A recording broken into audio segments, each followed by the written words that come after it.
Приветствую, друзья! Программа «Просто вкусно» на канале Якутия-24. Я Петр Цепандин, как обычно, в гастростудии ресторана уютного Мус-Хаят Семен Тарбахов. Здорово. Мой соведущий, приветствую. И к нам сегодня пришел в гости давний мой знакомый Алексей Толстяков. Привет. Алексей, приветствую. Алексей, директор «Эхо столицы». Совершенно верно, да. Совершенно верно, да. Алексей, в первую очередь, хочу объявить тебе благодарность за то, что ты любезно согласился быть гостем нашей передачи. Это первое, что я иногда забываю делать. А второе, так как у нас все-таки кулинарное ток-шоу, как мы его называем, с чем ты к нам сегодня пришел? Что будем делать? Вы знаете, я один раз попробовал мясной рулет с беконом на Так. одной вечеринке. Он показался мне очень интересным с точки зрения вкуса. Ага. Но я, к Понравилось. сожалению, не знаю, как его готовить. Ах ты хитрый! Рецепт его неизвестен. Я думаю, что Семен нам в этом сегодня поможет. Да, но ты взял все необходимое. Верно, да. Так, что у нас есть? Ингредиенты у нас сегодня такие. Ничего, что я ингредиенты говорю. Это, говори как Или это угодно. оскорбляет? Все уже поняли. Нормально. Так, ну вот тут у нас Все уже все поняли. стандартные, как говорится. Ага. Я так понял, даже вы сообща готовились, да? Да. Бекон, Можно фаршик. это пока отложить. Вот это все отложить. Да, пока, чтобы нам не мешало. Хорошо. Ага, и дошку пока сюда. Подготовить первоначальную начинку. Начинка для Первоначальную, рулета. Да. Это у нас лук. Ну, в общем, Семен делает, внимательно показывает, чуть-чуть объясняет, Алексей смотрит, я задаю вопрос. Давайте. Все согласны? Все согласны? Вот, второй традиционный вопрос, который я всегда задаю гостям. Чьих вы будете и как дожили до жизни такой, Алексей? Ну, я родился и вырос в Якутске. Корни мои по отцовской линии татинские, Так. по материнской линии Мегино-Кангаласские. Мгм. Вот, Я тоже мегангаласский. земляки. Так, земляки. Вот. Да, окончил Как в седьмую индийском школу. фильме «Брат».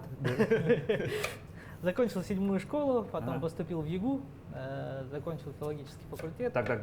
С этого места подробнее. Я всегда задаю этот тоже вопрос, он тоже традиционный. Почему именно филологический? Филологический.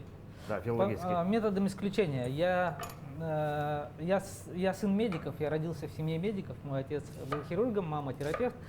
У меня, не скрою, есть склонность к медицине, меня тянет к ней. Я люблю лечить людей, Так, и каким но, к образом? сожалению, Каким образом? ну, залечить, знаешь, это.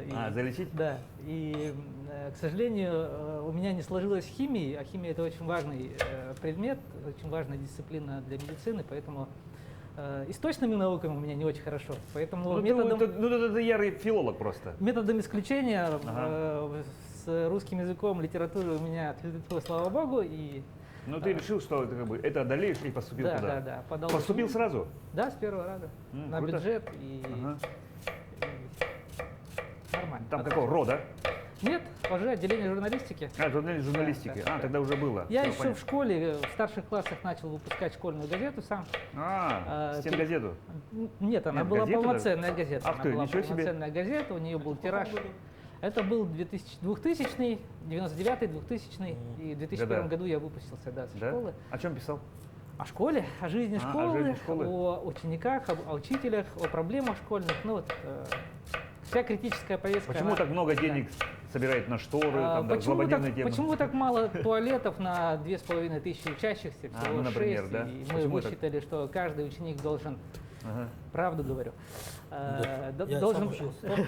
должен Я помню. успеть все свои дела сделать за 0,2 секунды. И, ну, то есть, это было прикольно. понятно, да. Ну, злободневные темы. Да. Что волновало, скажем так, да? Да. На творческий конкурс при поступлении я пришел уже подготовленный, у меня было портфолио, печатался не только в школе, но и в городских газетах, там в «Юность Севера», в «Молодой прессе», «Молодежь Якутии», там, ну и так далее. Ну, то есть уже как бы набил руку, ну и пошло-поехало. Да, да. Все, ну круто. Так. Ну, дальше трудовые будни начались, я работал Где? в разных редакциях. Начинал вообще с радио, на республиканском радио, на ВКСХ потихонечку. Потом начал Мы писать. практически коллеги, получается? Ну, практически. Где-то там пересекались, да? Да, да. Ага. Параллельно подрабатывал на радио «Виктория», ведущим был. Диджей. Ну, ведущий эфира мы это так называли. Диджей это немножко Про музыку больше, про другой. Радио диджей же называют. Ну, человек, который Ну, это- музыку сводит, включает и еще там что-то Это более жаргонно, в смысле. более жаргонное, да? Да, да. Ну, которые поздравления тогда еще модные же наверняка были. Совершенно верно. И знакомства, вечером. и И всё на свете, знакомства, да. да. Да. Два очаровательных молодых человека желают Да, да, да. познакомиться. И Очаровательно. с не менее очаровательными девушками. Ага, Телефон контактный и пейджер пошло. контактный, Пошло, такой, поехало. такой. Да, поздравляю. С днем рождения. Горячо С любимую юбилеями, тещу. да. Все, помню это все дела. Так. И потом плавно перешел, значит, в газеты. Первой редакцией моя была «Аргументы и факты на севере». Довольно долго я там печатался. Потом потихоньку. Это приложение Да. же внутри было. Да, внутри федеральной газеты большой было приложение «Аргументы и факты на севере». И уже, наверное, спустя ближе к 2010 годам, 2010 годам, я немножко понял, что журналистика уже тогда была, скажем так, довольно сильно цензурируемая штука, да? Даже? Ага. Подумал, что есть смысл перейти в смежную профессию, и я ушел в пресс-секретари. И вот где-то примерно с 2010 года я занимался до прошлого года пресс-секретарской работой. Я, Доставка снарядов, получается. да, Ага. ну, всячески, значит, подсвечивал деятельность тех или иных учреждений, предприятий, где я вот работал. Ну, в разные годы это разные предприятия были. Я вообще придерживаюсь такого принципа, что ли, жизненного. Не задерживаться на одной работе больше там 3-5 лет. Человек выгорает, если он не растет, а в нашей профессии вырасти довольно сложно, да. Там профессиональный потолок, он довольно ограничен. Ты можешь там вырасти условно в редактора. Там, Главного. Да, из корреспондента. Ну, то есть, поэтому я перешел на такую работу и до недавнего времени, ну, ты знаешь, я этим с переменным успехом занимался, может быть, не с переменным. Ну, по крайней мере, то, что делаешь, нравилось. Ну, я эту работу знаю, я эту работу умею делать, и как показывает опыт и практика, и востребованность, значит умею ее делать неплохо.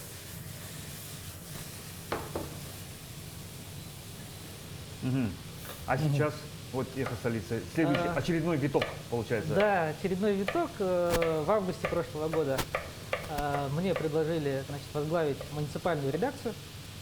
Это, ну, как раз подходил тот рубеж трехлетней смены профессии, ну, работы и так далее. Да, это было интересно. Получается, само тебя нашло, да? Да, да. Я вообще по жизни такой везучий, наверное, на такие вот штуки человек, когда само мироздание меня подталкивает на какие-то штуки. Надо, главное, эту вспышку не потерять, а вот ухватиться за нее, наверное. Вот. В августе прошлого года я пришел в «Эхо столицы». Интересная работа, интересные задачи стоят. С учетом нынешней вообще ситуации, это вообще другая планета получилась. И, ну, интересно, это интересно. Каждый день он не похож на предыдущий. Это немножко... Что входит в спектр издания сейчас? Что есть? На сегодняшний день- именно, это же как бы издательство дома получается, Ну, да? в Практически. общем и целом, да. Но муниципальное. Муниципальное, да. Полностью муниципальное. И что входит туда? Да, наш учредитель окружная администрация. Мы в настоящий момент выпускаем газету «Кингурат». Это большая газета, выходящая на якутском языке. Ага. В прошлом году мы приняли решение, что с этого года временно перестаем выпускать газету «Эхо столицы», ну, головное издание, да?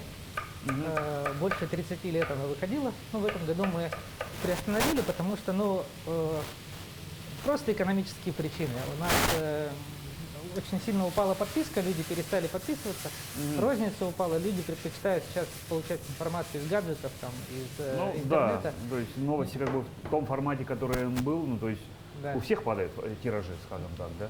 Ага. Совершенно верно. Ну, и «Эхо столицы». И, соответственно, у нас есть два сайта на русском и на якутском языке, «Эхо ЕКТ.ру» и «Кингурат.ру».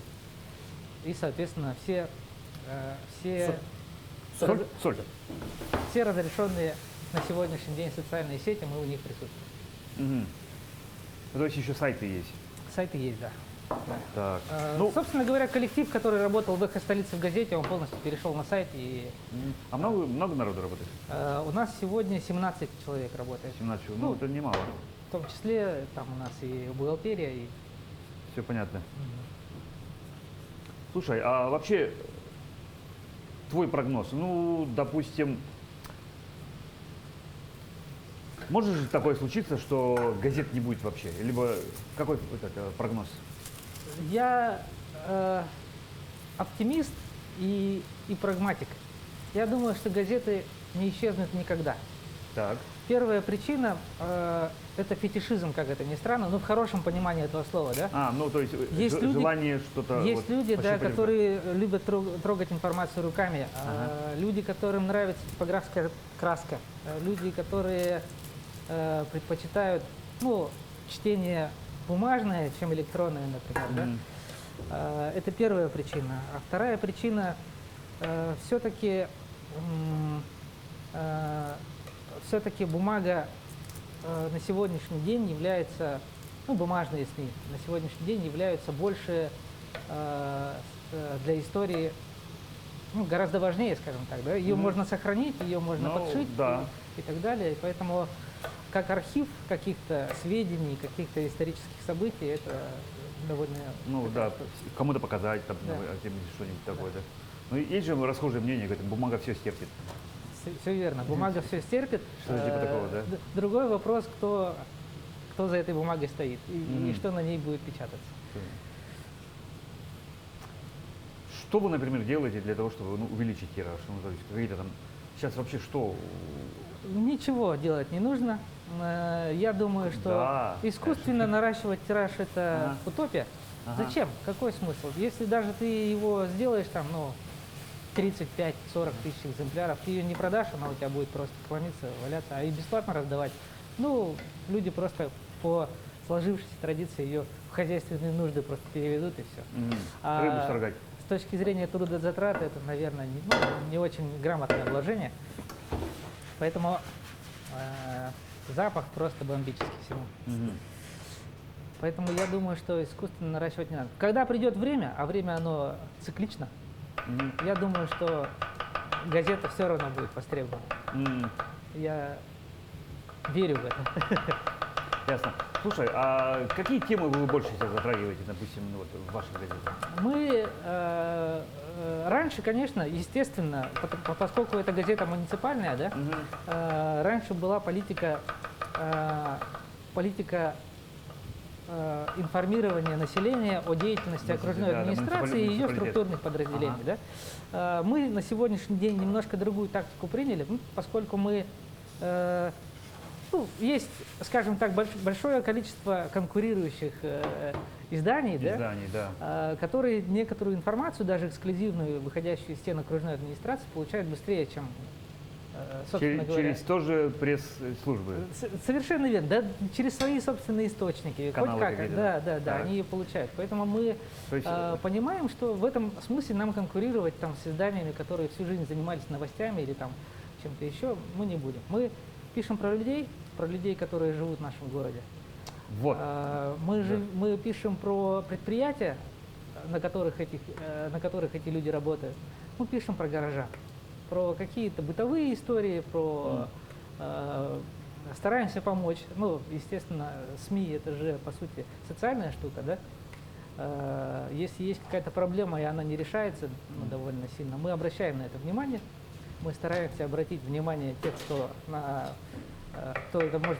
чем может помочь, ну, соответственно, пишем об этом. Мгм. Вот я, кстати, тоже заметил, да, мне подсказывают, подсказали, что много тем, которые, ну, казалось бы, с простыми людьми, да, с рабочими горожанами, вот много тем так стало. Это хорошо или плохо? Это хорошо, это хорошо. У нас, видите, какая история, переизбыток информации и зачастую негативный. А любая негативная информация – это же стресс, пусть даже И подсознательно. причем ее большинство. Ее подавляющее большинство, 95% нашей информации, которую мы сегодня получаем, она не очень хорошая. Да? Поэтому иногда для разгрузки мозга, для разгрузки эмоционального интеллекта надо...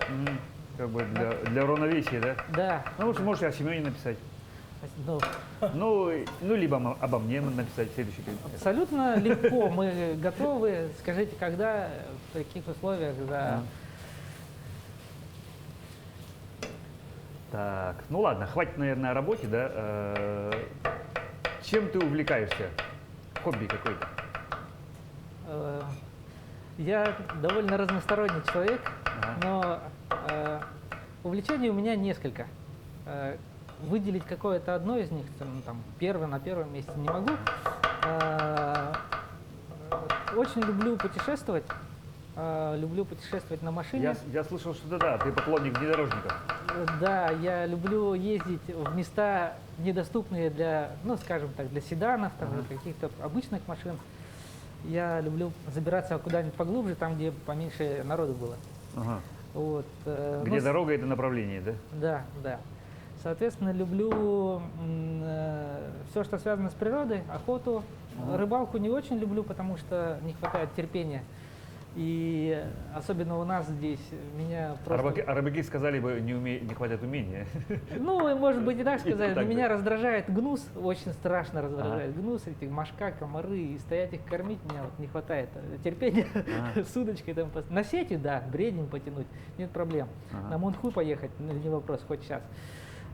Но вот такую классическую рыбалку со спиннингом, там, знаешь, по пояс в воде стоять, нет, это не про меня немножко. А вот весеннюю, осеннюю охоту очень люблю.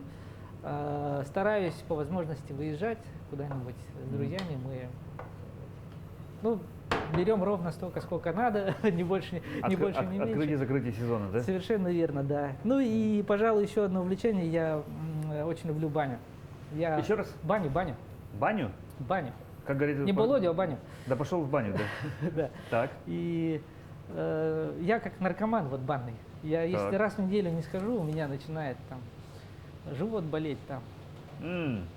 А с чем связано это? Откуда произошло? Не знаю, как-то вот с детства меня затянуло в эту историю. Родители водили, и ты... Отец меня начал водить в центральную баню города. Так, А, я тоже на туда ходил. Чернышевского, да. И все как-то завертелось, закрутилось, все как в тумане. До сих пор вот уже Ага. 39 лет хожу в То есть- общественные бани. И То есть классический. А сейчас куда ходишь? Сейчас хожу в две бани, ну, в зависимости от обстоятельств. Да. Если пораньше закончил, я еду в Марху, там есть частная, но общественная баня. Мгм.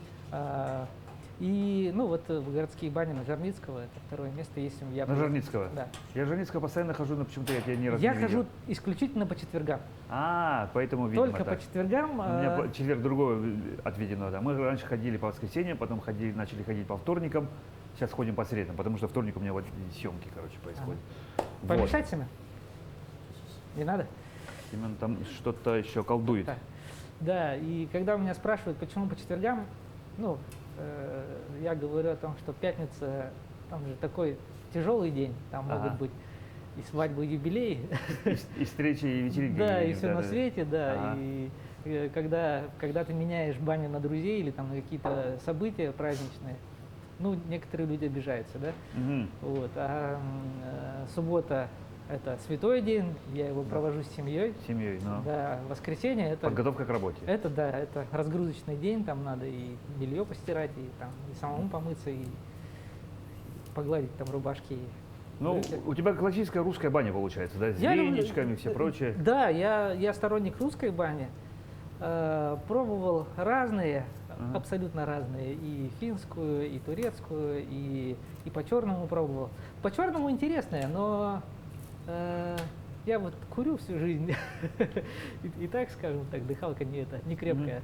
Баня по черному, конечно, там нужно быть физически очень подготовленным для Ну таких да. штук. Поэтому русская баня, да. Русская баня. Я вообще сторонник русских вещей. Забав. Кухню я предпочитаю больше русскую, чем нежели там как других стран, да, мира. Мгм. Свою. Э, Национальную. Национальную люблю кухню, но она же очень простая. Наша. Наша якутская кухня, она очень простая. Это бурдукага, да, ну, выпечка какая-то, это у нас мясо, одно из главных, да, и молоко, молочный продукт. Это Мгм. довольно просто. Я, конечно, каждое детство, каждое лето в детстве выезжал в деревню, и там, естественно, Татинский. Черкехе, да. Черкех даже? Да, я черкесский. И- Ну, может быть, оттуда же тогда, там же известные все писатели татинские, ну и вообще считается издревле, что как бы талантливый народ. Допускаю, именем моего деда назван Народный театр в Черкехе. Ну, Он первый он первый режиссер Народного театра, и он участник Великой Отечественной войны. Ну, в общем, человек тоже... это оттуда вот наклонности к словесности получается. Допускаю.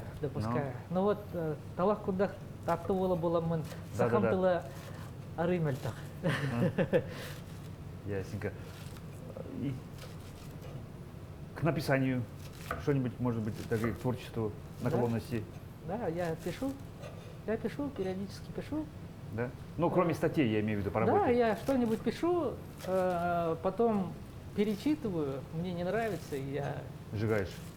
что-нибудь как делаю. Гоголь, Либо переписываю, либо как Гоголь. выбрасываю, да. Ага. Иногда нахожу старые что-нибудь там, какие-нибудь рассказики короткие. Там, Рассказы даже есть такие, Ну, художественные. есть небольшие. Мгм. Сам от себя удивляюсь, как человек все-таки меняется, когда чем старше ты становишься, чем больше ты Мысли по-другому, да, складываются. познаешь жизнь, тем совершенно другой слог, и он меняется, и персонажи там меняются, и диалоги там меняются, там все по-другому. Это прикольно. Ну, стоит в планах, может быть, там, книжку выпустить и все такое на старости лет? Не сейчас. На старости, да? На старости лет, да. Ну, да. если доживу до старости. А да. почему нет?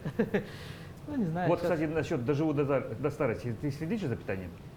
Нет, Да? абсолютно нет. Я не завтракаю.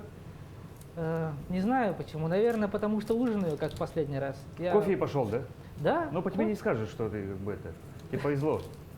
Конституция такая. Я вот Ага. всю жизнь такой вот, как Ага. звука есть. И ем абсолютно все. Так. Макароны, хлеб, там, выпечку. Сладкое. не Сладкое можно поесть. Ну, Колу чипсами. иногда. Мгм. Иногда можно там и заказать и пиццу, и... Ну, я, конечно, больше сторонник вот более традиционной пищи. Там, Русское. Да, А макароны. любимое блюдо какое? Любимое – жареная картошка мамина. Мамина? Мамина жареная картошка – это самое любимое. Ну, на втором месте, наверное, русский борщ с пампушками, потом, наверное, пельмени. Вот из итальянской, наверное, спагетти люблю. Ну, это как итальянская, да? Макароны, по сути. Макароны есть макароны. Да. Карбонара очень нравится. Так, а между тем Семен что-то делает. Объясни, Да. пожалуйста, Ну, это мы да, подготовили, Алексею. Здесь у нас, подготовили начинку. да, здесь красный перец. Красный здесь, перец нарезал, я здесь видел. у нас шампиньоны Шампиньоны тонко нарезанные, и все жарится, чуть-чуть тушится. и зеленый лук. И зеленый лук в самом конце. Да. Итак, следующий этап. У нас это начинка, да, Семен? Да, это у нас начинка. Можешь передать соль. Так, посолить. Да, мы посолим. Так. Все на глаз. Ну да, щепотка. Я до этого добавлял, ну, грубо говоря, столовая ложка без горки. Здесь есть. Это мы откладываем, пусть тушится на последнем. Передай фарш, пожалуйста. Так, фарш Да, и соль еще раз. и соль. Фарш у нас сборный получается. Нет, говядина. фарш это у нас обычный говяжий, Мгм. Говяжий. да, но с большим процентом жира. Мгм. Более жирный. Так, и перец, пожалуйста. Перец. Да, Вот он. да. Поперчим. Тоже на глаз. По усмотрению, да? Ну да, фарш надо хорошенько поперчить.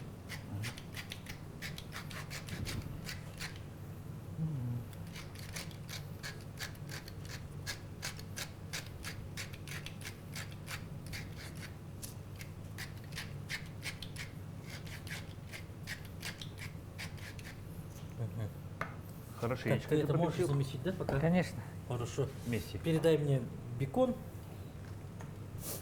А бекон тоже будет вот так как-то обволакиваться. Ну, будем, Да. давай, всему свое время, посмотрим. Вот мы берем бекон. Алексей, вопрос. А откуда любовь к внедорожникам? И почему вот именно желание проехать там, где никто не проезжал и никто никогда вроде как бы и не был? Хороший вопрос. Хороший вопрос. Скажем так, что за тяга к дальним странствиям? Ну, скорее всего, познать что-то новое. Если то, что ты можешь найти в интернете там, или по рассказам друзей, или из книжек, там, или из той же газеты, ну, это не очень интересно же.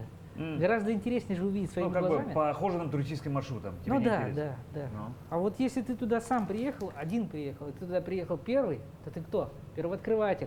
Ну да.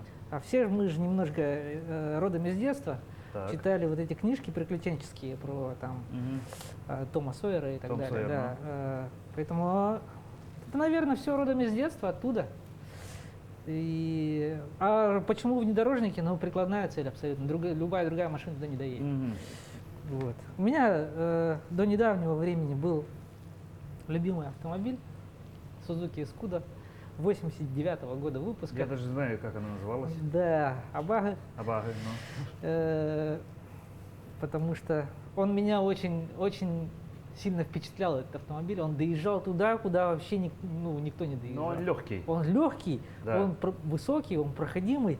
В одного можно забажить его практически. Ну, вдвоем точно. Вдвоем точно, Вдвоем да, точно. И мы брали с собой лебедку там ручную. И она... А, если речный домкрат, то все. И речный домкрат у нас был, и все, мы ехали вот просто в точку в карте забиваешь, Мгм. пальцем ставишь, берешь направление и едешь туда. Это Слушай, прям- ну, учитывая то, что вы выбирали такие направления, да, то и учитывая то, что машина не новая, наверняка ты руками все умеешь делать сам. Ну, Ну, да. отремонтировать там что-нибудь такое, да? Ну, Устройство машины. это довольно простая машина. Ну, она- я, например, мне не подвластно. Я просто пилот. Все, сажусь. Если машина сломалась, я могу выйти, колеса попинать. Первым автомобилем, который у меня был, это был отечественный автопром ВАЗ-2106. А. И ты хочешь не хочешь, ты под нее залезешь. Хочешь не хочешь, ты начнешь в ней маломальски разбираться. И поэтому, когда ты даже все равно пересел на, скажем, условно иномарку, то, учитывая вот год ее производства, да, она там не сильно отличалась от той же Да-да-да. сегодняшней шестерки. Да? Там довольно все примитивно, ремонтопригодно. Как УАЗик на скотче, на проволоке, на всем что угодно, но легко ремонтируется. Сегодняшние автомобили, конечно, они гораздо посложнее. Сейчас я езжу на Nissan Terrano, ну это такой, как Renault Duster. Тоже такой, я его подбирал по тем же самым соображениям, этот автомобиль. Куда доехать? Он полноприводный, у него довольно высокий клиренс, ну и он относительно новый, и поэтому надеюсь, что он мне еще послужит Прослужит долго. да. Вы же с Алексеем Баласлаем доезжали до Нирингри, да? Да. На той машине. Да, мы Там как какая раз- цель была? Ну, это был такой блогерский пробег просто. Пробег. Когда? На заре становления блогерства. Нет, это, скорее всего, на заре его как раз заката. На заре заката блогерства, потому что после этого блогером стали все и вся. Ага. Так, очень круто. Так, это что-то интересное происходит. Прогноз, процесс прям это очень крутой. Вот так выглядело? Да. Ты знаешь, я его видел, оно было В трубках? да, скрученное, Ага. журветиком было. Но мне сейчас кажется, Да. он скрутит. Вот. И мы ездили туда для того, чтобы посмотреть жизнь людей, Мгм. живущих в Южной Якутии. Очень мало информации у нас здесь, которые проживают в Центральной Якутии или там в других местах, да, на Западе. Вообще вот это вот эта ситуация, когда мы живем в большой географической республике, да, Да. где у нас большие довольно расстояния, информация о жизни тех или иных наших соотечественников, она приходит такая по-разному, да. М. А между тем там складываются довольно интересные особенности местные, которые будут интересны, например, в Южной Якутии, мы же знаем, там это промышленный регион, регион, да. Ну, да. В целом, да. Да, сам город Нерингри, он самый молодой город, Да. один из самых молодых городов в Якутии. Причем он делится еще на старый Нюрнберг и Да, на новый да, Нюрнберг. да, Я вообще да. удивился, вроде новый город, еще, говорят, старый Нюрнберг есть. Старый Ага. Неринг деревянный, он из Да, бараков. Вот, я знаю. И там есть улица Чурапчинская, я знаю. Совершенно верно, да. Вот. Я жил на Комсомольской когда-то. Ага, вот. В 2007 году я ездил туда Ага. на контракт поработать на радио. Вот, и я этот, ну, город хорошо знаю, скажем. Мгм. Вот. И, ну, цель была рассказать о людях, которые там живут. Вот наша начинка. Так, отвлекемся. Так, Да. Тушилась. И мы ее накладываем таким способом. Так, ну то есть получается какой-то слоеный пирог. Да, Бекончик, фарш, начиночка. да, можешь передать противень. Я включу. А, мы в духовку его, да, бахнем? Да. да, тот рулет был точно запеченный. А? Запеченный был тот рулет. Ну, это тоже запечется тогда, Да. получается? Мгм. Нет, поближе ставь. А, хорошо. Как скажете. Итак, Да, мы с Алексеем ездили, ну, посмотреть, как люди живут, чем дышат. Повстречали на пути довольно много интересных разных людей, которые нам с удовольствием рассказывали о своей жизни, в каких-то нам бытовых вещах нам помогали. публицистические такие еще и документики. Да, да. Ну, там и с ночевкой помогали, знаешь, Ага. и чаем напоить. Вот, поэтому это было очень интересно. Я бы Повторил бы сейчас? повторил бы. Да? А в другие направления? В любые направления абсолютно наши можно ездить. Хоть на север, хоть на запад. Главное, чтобы дорога была. А дорога у нас, Ну да, как известно, Немножко тяжело. не всегда доступна. Мгм. Есть места, где только зимники, например, да? Да.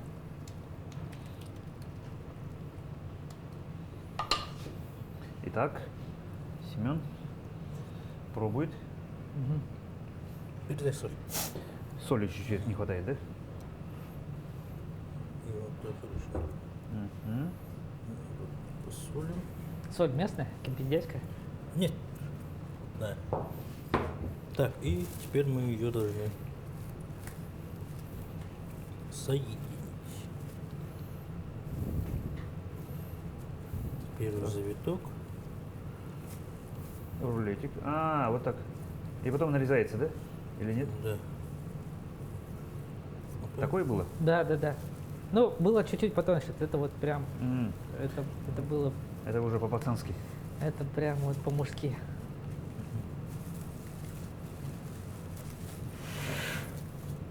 Так. Прямо в этом, что ли? Не-не-не, сейчас А. мы уберем. Это Мы делается- формируем. Так.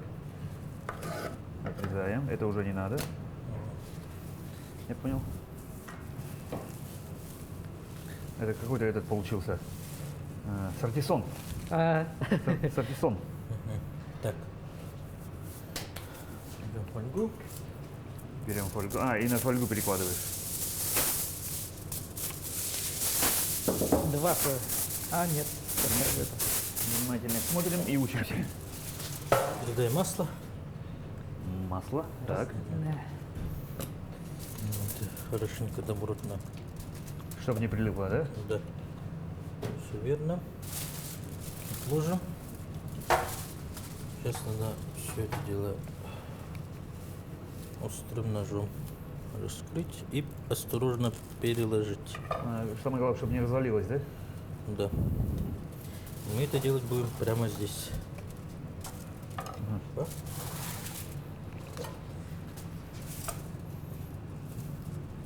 Могет? Могет. Мгм. Чисто теоретически, Семен, можно будет его там, например, ну если в домашних условиях делаешь, там веревкой жгутом обмотать Да? для устойчивости. Да. Можно побольше бекона там, да? Ну все, видишь, как красота. У нас тут получилось, видишь, аккуратненький такой. Ага. Мы вот этим маслом тоже смазываем. Так. И все. Стираем руки. Запечатываем.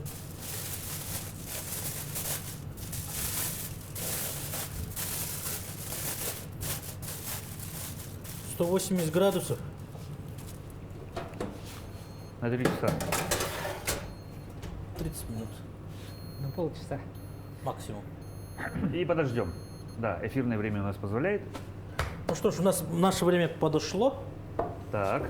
Мы, кстати, 5 минут назад вытаскивали и раскрыли фольгу. Ага. Ну, в кадре это не показали, потому что, ну, как сами понимаете, И эфирное вот время, наша осторожно. красота вышла. О, бульончика, смотрите сколько. Обалдеть. Можно я фотку сделаю? Да. Да. Для ВКонтакте. Для Давайте на ВКонтакте. камеру покажем. Можно. Да. Что там у нас получилось? Да, и очень аккуратно порежем, да? И попробуем все. Ну что ж. Кстати, я когда в начале программы говорил, наверное, вы хотели сыр добавить, но Ну, чуть забыли. Да. Ну, в этой вариации тоже, наверное, будет все очень вкусно, сочно. Будет просто и вкусно. Да. Так. Я это дело доверю. А? Алексей, Давайте. Так, вдоль, я, да? а я Да, возьму, вдоль. я приближу. Давайте вот. Какой толщиной? Придерживайте. Какой толщиной резать? А сколько хочешь съесть, столько Толщину и пальца, это. например. Да. Ну вот смотри, нас трое в кадре, да, Ага. есть ребята еще, мы им Упс. тоже должны это. Видишь, что? Надо не давить, надо идти по лезвию. Аккуратно. У Или, меня может с этим- быть, вот эти? Я бы руками все это разорвал дома, да. Да, и долго не думали. Вообще дызнул бы туда лицом бы и лицом бы ел бы это все. Да. Слушайте, ну выглядит просто бомбически. Выглядит бомбически. А, давай-ка я это. На сей раз ты, наверное, запомнил, как это примерно делать? Да. В принципе, да, ничего сложного. Да, ну я ж потом пересмотрю, если что. И... Да, теперь будет Да, возможность. ну, давай, может, попробуешь этим ножом. Да, давай попробуем другим. Не совсем. Подходящий, да? Ага. Якутским ножом надо Мясо строгать, да, рыбу строгать. рыбу строгать, разделывать тушу большую. Хочется ее схватить так, чтобы она не елозила. Да? Ну вот вилку.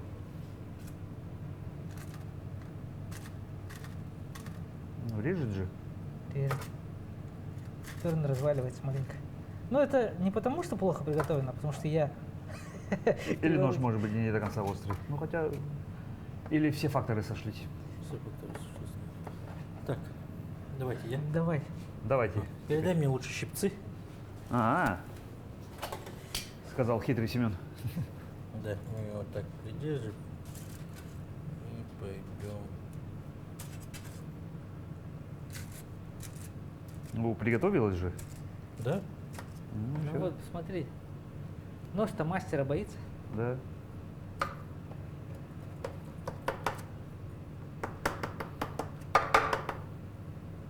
Так, и вот я. Мгм. Давай, да, еще и вот это есть. У-у-у. Первый кусок гостю. О, спасибо. Пожалуйста, давайте мы следующий.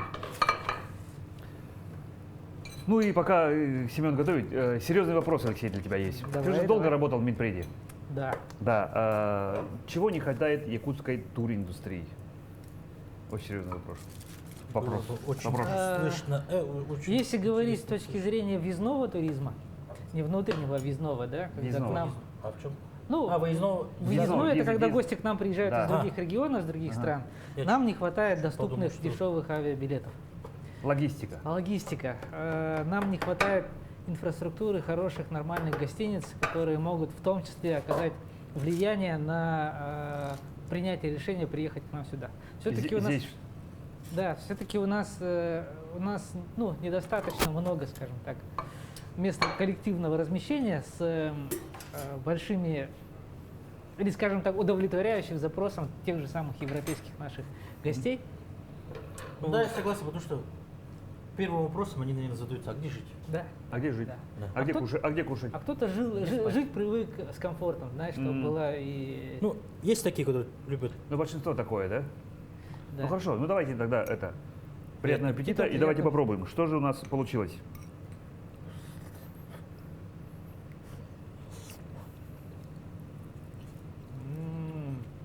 Это не тот рулет, который я ел. Это Пробовал. какая-то фигня. Это в миллион раз вкуснее. Да ладно? Да, Серьезно? А тот рулет был весьма-весьма недурен. Нет. Это, Соглашусь. конечно, Рад тебя постарался. Да, лучшие ингредиенты. Ну, тут реально свежее мясо, вкусный бекончик. Еще вот этой заправочкой можно сделать для любителей. Да. Это Ну, просто... Но мой вердикт вообще получилось отменно. Вот, Алексей, ну, как, по нашей традиции, традиционно, хотим дать тебе слово для пожелания нашим телезрителям. Я желаю вам всем, прежде всего, крепчайшего здоровья. Мы сейчас пережили какую-то очень, ну, надеюсь, пережили, да? Вроде идет на спад, пережили какую-то очень странную... Странные времена, да. Да, времена, именуемые пандемией. Тьфу-тьфу-тьфу, слава богу, меня это дело не коснулось. Вот, и поэтому я прежде всего хотел бы пожелать здоровья. Но в моем окружении довольно много людей поболело, коварная, по-разному она протекает, эта болезнь. Поэтому здоровья, много-много здоровья. Конечно же. Тут как раз я закашлял. Вот. Второе, очень важное, наверное, все-таки надо быть ближе друг к другу, понимать друг друга лучше, искать компромиссы, если мы в чем-то какие-то у нас разногласия, да, друг с другом, идти друг другу навстречу. Вот, пожалуй, то, что из актуального на сегодняшний день, это вот прям вот очень хочется каждому из нас пожелать. Ну, а из общего традиционного, скажем так, ну, конечно же, мы пережили такую довольно мягкую зиму. Да. Я хотел бы, чтобы весна, которая сейчас у нас наступает, которая, как всегда, будет бурная на краски, на запахи, на отношения, чтобы она у вас персонально сложилась, эта весна. Пусть лето будет интересным, пусть там будет много позитивных, ярких моментов. У нас ИСЭХ будет наконец. В этом году будет долгожданный ИСЭХ. Ну, то есть празднование, я имею в виду. Да, ИСЭХ каждый год, но празднование будет в этом году. Да. точно. Да. Мы очень готовимся к этому событию. Жена у меня уже говорит, в какую швейную мастерскую мы идем, чтобы заказать новый холодай. Ага. Вот. Поэтому вот очень простых вещей хочу пожелать. Радости, везения, успехов, удачи. Благодарю вас за то, что пригласили на вашу замечательную передачу. Семен, я в очередной раз убеждаюсь, что великий мастер своего дела. Продукты боятся, нож боится. Результат просто бомбический. Я также хотел бы сказать спасибо Петру за то, что позвал на эту передачу. Передача очень востребованная, позитивная, про еду, про здоровую еду. И про разговоры. И про разговоры. С интересными людьми. То, чего нам так не хватало в период самоизоляции Да. там, и так далее, и так далее. Вот, поэтому большое спасибо. Ну что ж, Спасибо тебе тебе. тоже взаимно. Спасибо, Алексей. Был Алексей Толстяков, директор «Эхо столицы», Семен Тарбахов, я Петр Цыпандин. На этом потихоньку мы с вами прощаемся. Будем доедать.